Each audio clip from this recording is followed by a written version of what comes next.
Hello, my name is Aaron Marsters and I'm an Assistive Technology Specialist for Europe East.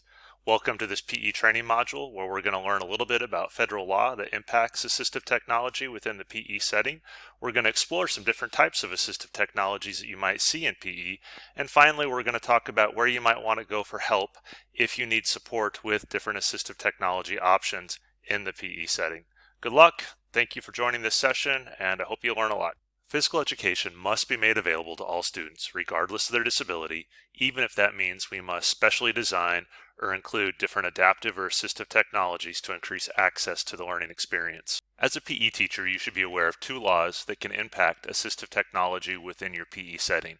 The first is IDEA, or the Individuals with Disabilities Education Act, and this is a federal special education law for children with disabilities that requires specialized services and accommodations.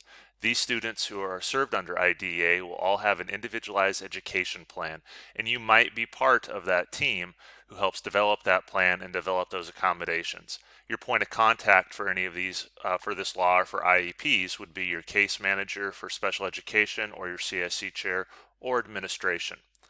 The next law is actually a civil rights law, and that is your 504 accommodation plan. And this protects any student with a disability who requires an accommodation to prevent discrimination and lack of access to learning at school. And so your case manager for this would be your SST team, your 504 team, or your administrator. For any student that you work with within the PE setting, you should be aware if they're on an IEP or a 504, and you need to be aware of any kind of accommodations that you are legally obligated to provide, assistive technology or not. Many of our students with moderate to severe needs in DoDEA schools have complex communication needs, and they may rely on different communication aids to help them with their expressive language.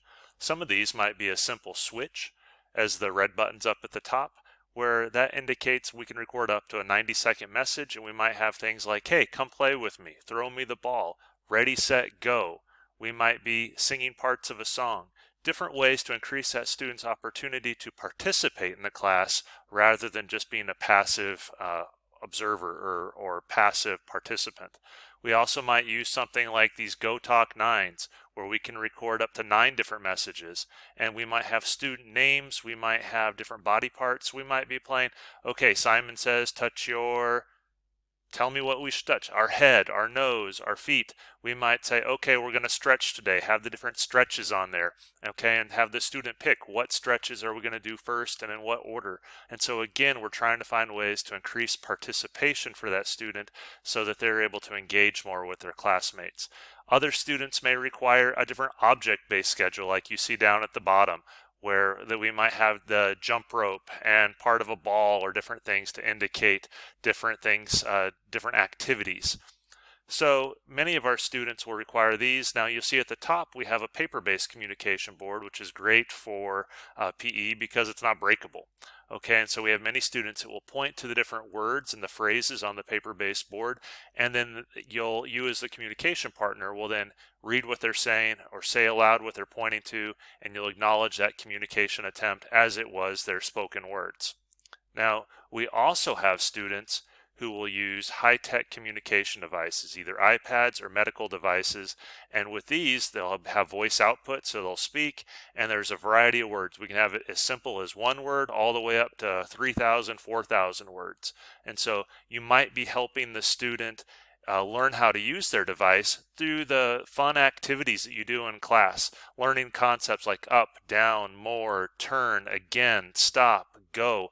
All of these are easier to learn in the context of fun, motivating environments and activities than in, say, a structured setting with, sitting across from a table somebody and doing flashcards. So your role as a PE teacher can be essential in helping develop language for some of our students with complex needs.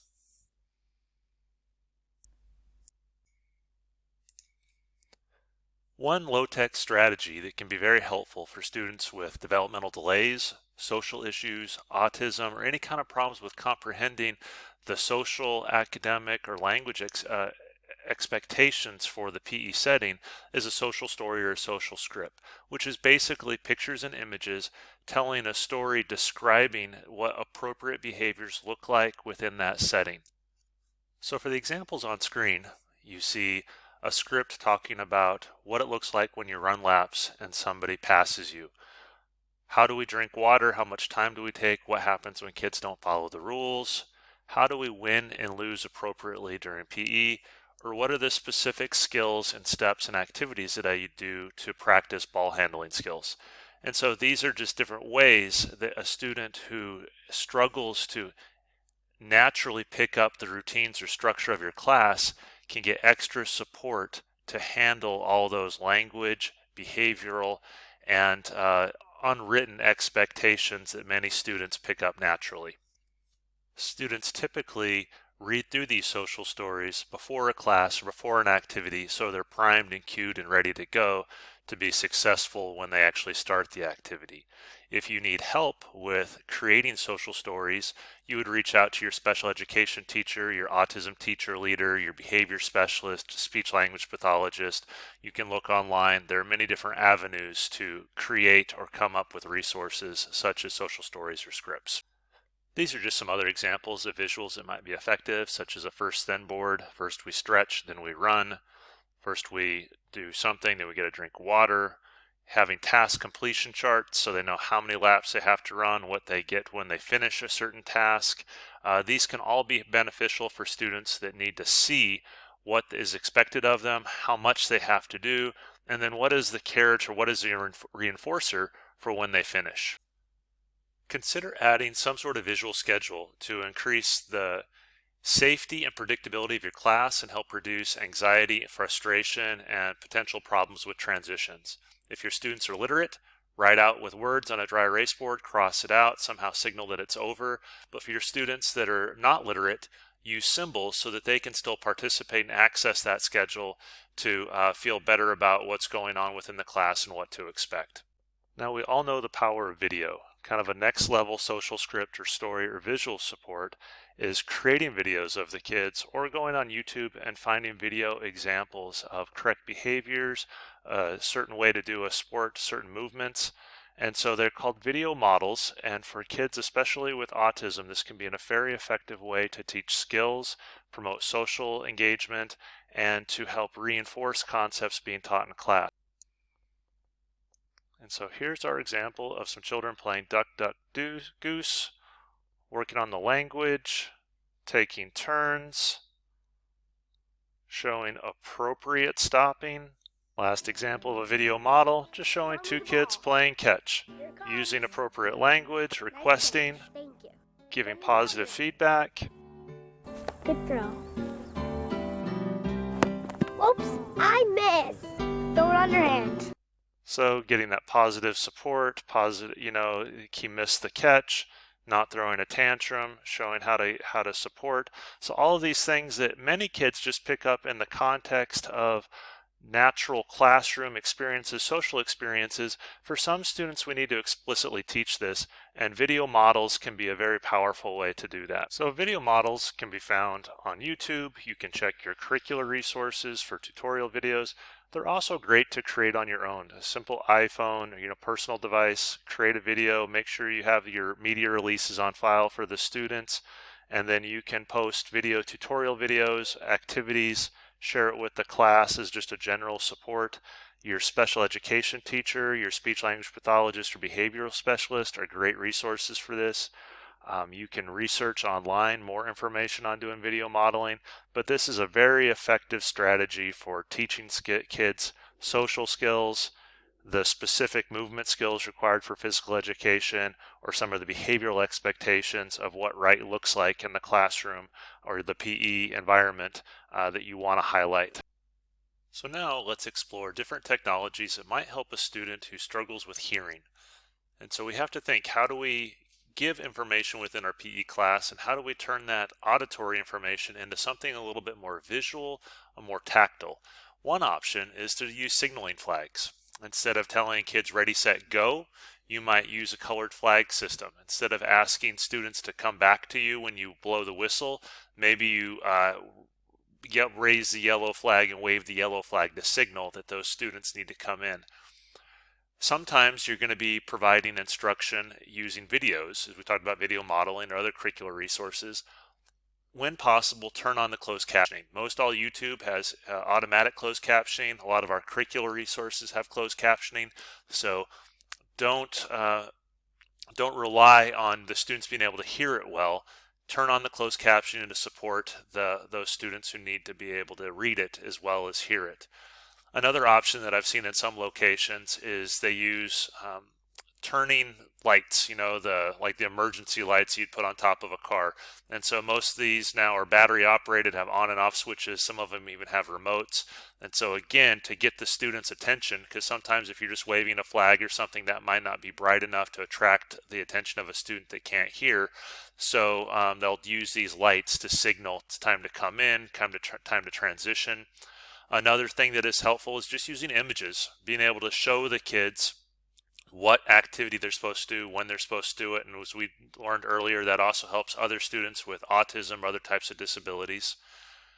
Another thing that some programs will use are timers, stopwatches, but you can go and you can buy a lot of these timers and stopwatches now that have vibration functions. So if you say, okay, we're going to run for 4 minutes, you can go ahead and give that student the stopwatch and the timer, and it will then go off at 4 minutes and with a vibration to then alert that student it's time to come in or that activity is finished.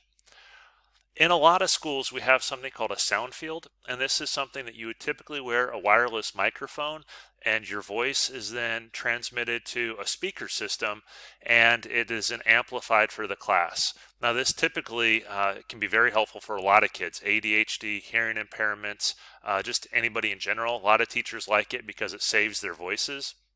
And in a big cavernous space like a gymnasium, you might find that this is helpful. And so you'd put the speaker system near the kids, and as you're talking in a regular voice, it is amplified. Now, many schools, for this reason, will just purchase these for school-wide use. And then if you have a student with an HI need, a hearing impairment, or it's specifically on their IEP, it might be considered to add a HI system to your PE environment if it was needed, but you'd coordinate with your hearing impaired teacher, your special ed teacher, if that was a requirement. So these are some different ways that we can help, some general classroom accommodations. If you're giving directions, make sure you're facing the student, you're in close proximity to the student. You get their attention first before you start talking.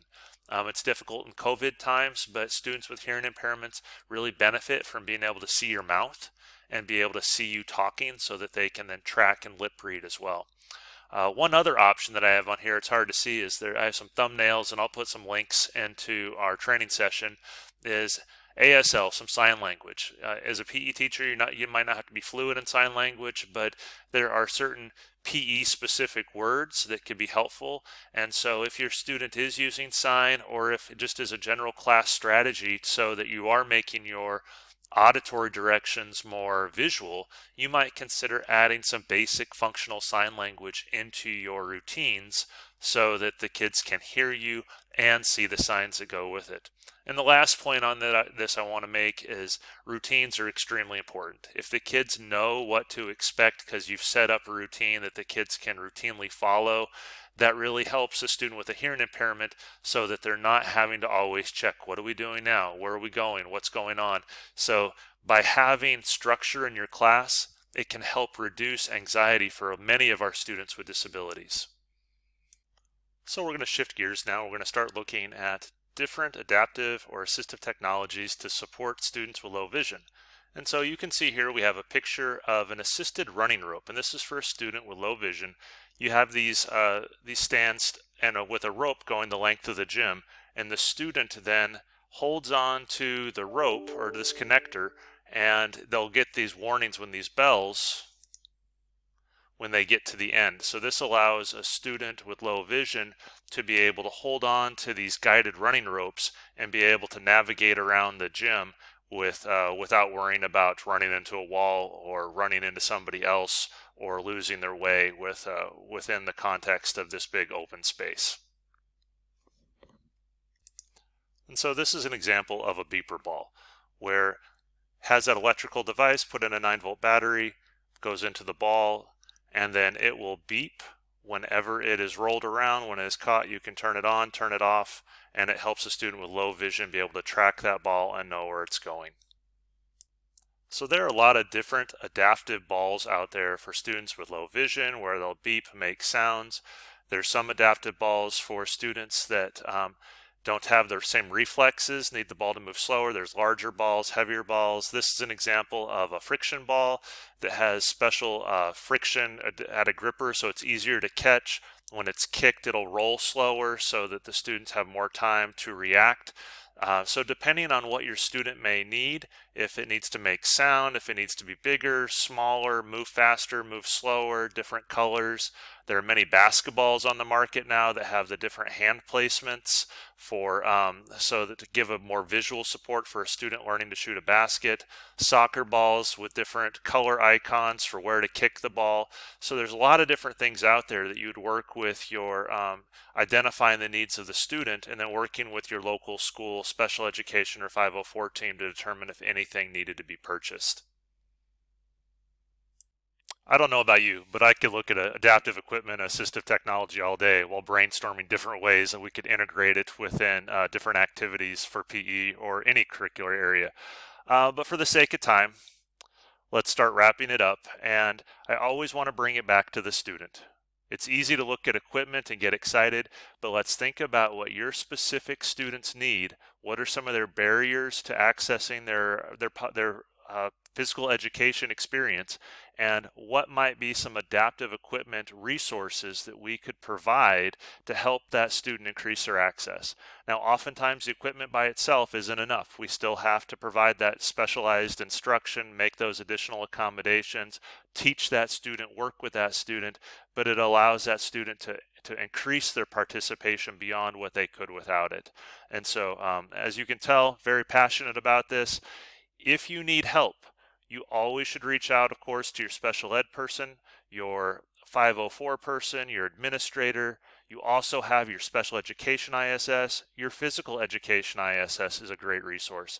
And then, of course, you have your assistive technology ISSs, either at the district or region level, who can help with the brainstorming process, maybe help with procurement, but help work the team through any of the logistics, considerations, and thought processes involved with picking assistive technology for that student so that they can access their free and appropriate public education. I truly appreciate all you do. Good luck at the rest of your training today, and I appreciate your time.